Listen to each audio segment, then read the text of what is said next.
तो दोस्तों आपको याद होगा कि अब से कुछ ही महीने पहले भारत में एक खबर पर खूब हल्ला कटा था। यहाँ तक कि भारत में तो कई लोग इस पर खुश भी हो रहे थे। दरअसल खबर ये थी कि रूस ने भारत से रिक्वेस्ट करी कि आप हमसे जो भी तेल खरीदते हो, जो भी आप हमसे हथियार खरीदते हो, अब आगे से हम इसकी पेमेंट भारतीय रुपये में नहीं लेंगे, हम इसकी पेमेंट चीन की मुद्रा युआन में लेंगे। अब ये खबर आने के बाद तो भारत में खूब बवाल काटा गया कि जी भारत सरकार कह रही है कि हम भारतीय रुपये को बढ़ावा दे रहे हैं, रुपये को मजबूत कर रहे हैं, अर्थव्यवस्था को ताकतवर बना रहे हैं। लेकिन देखिए रूस जैसे जो हमारे फ्रेंडली देश भी हैं वो रुपये को पूछ तक नहीं रहे, वो तो रुपये को कूड़ेदान में डाल रहे हैं, लेने को तैयार नहीं है। और भारत ने तो रुपये की और बदतर हालत करवा दी है। और कई ने तो ये भी कह दिया था कि जी रुपये के साथ डॉलर वाला काम नहीं किया जा सकता, डॉलर एक अलग करेंसी है, चीन की युआन जो है वो बहुत मजबूत है, इनका मुकाबला भारतीय रुपया कहाँ कर लेगा। लेकिन आज जो हुआ है ना, उसने इन सभी खुशियां मनाने वालों को, सभी आलोचना करने वालों के मुंह पर एक तमाचा जड़ दिया है। लेकिन हुआ क्या है, तो देखिए हुआ ये है कि अब से कुछ महीने पहले जिस रूस ने कहा था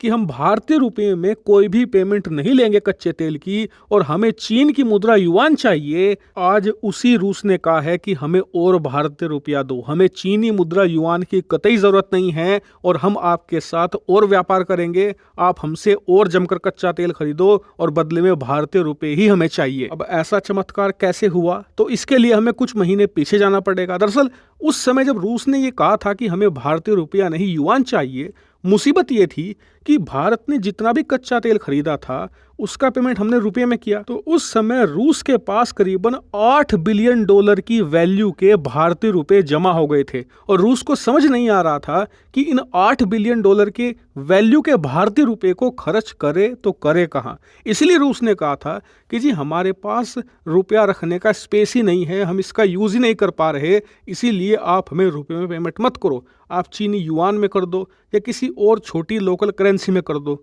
लेकिन भारत ने मना कर दिया था। भारत ने कहा था कि आपको रुपया ही तो खर्च करना है ना, हम इसका यूज आपको बताएंगे। सबसे पहले तो भारत ने कहा कि आपके देश में इंजीनियरिंग गुड बहुत बड़े लेवल पर खरीदे जाते हैं क्योंकि आपके देश में खनन का काम बहुत तेजी से होता है। ऐसे में आप हमारे देश से जो इंजीनियरिंग के प्रोडक्ट हैं वो खरीदना शुरू कर दो। स्क्रीन पर आप देखिए, इसका परिणाम ये हुआ कि भारत के जो इंजीनियरिंग एक्सपोर्ट थे रूस को, वो तेजी से बढ़ने लगे क्योंकि रूस भारतीय रुपये का इस्तेमाल करके भारत से ये इंजीनियरिंग की मशीन खरीदने लगा। इसके अलावा दूसरा काम ये कि भारत में सरकार के अलग अलग प्रोजेक्ट चल रहे हैं डेवलपमेंट के। इसके अलावा अलग अलग कंपनियां हमारी तेजी से ग्रोथ कर रही हैं।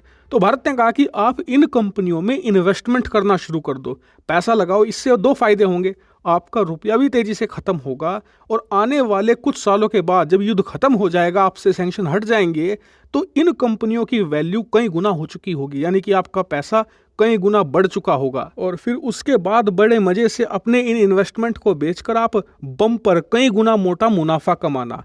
अब ये दो जो सोल्यूशन बताए थे ये इतने कारगर साबित हुए कि आज कुछ ही महीनों के बाद स्क्रीन पर आप देखिए रूस के पास एक चवन्नी भी भारतीय रुपया नहीं बचा है, इनके सारे खर्च हो गए हैं।